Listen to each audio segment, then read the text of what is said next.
Social media पर इस बकरी का वीडियो बहुत ज्यादा वायरल है जो कि अजान के टाइम पानी पीना छोड़कर चुपचाप अजान सुनने लगी और अजान खत्म होने के बाद इसने नल से पानी पिया।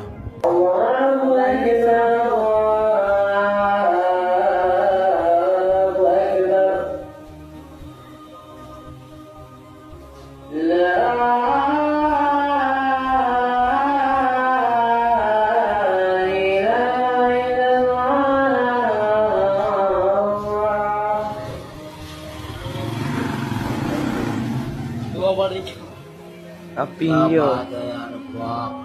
अजान की शुरू की थी कब से?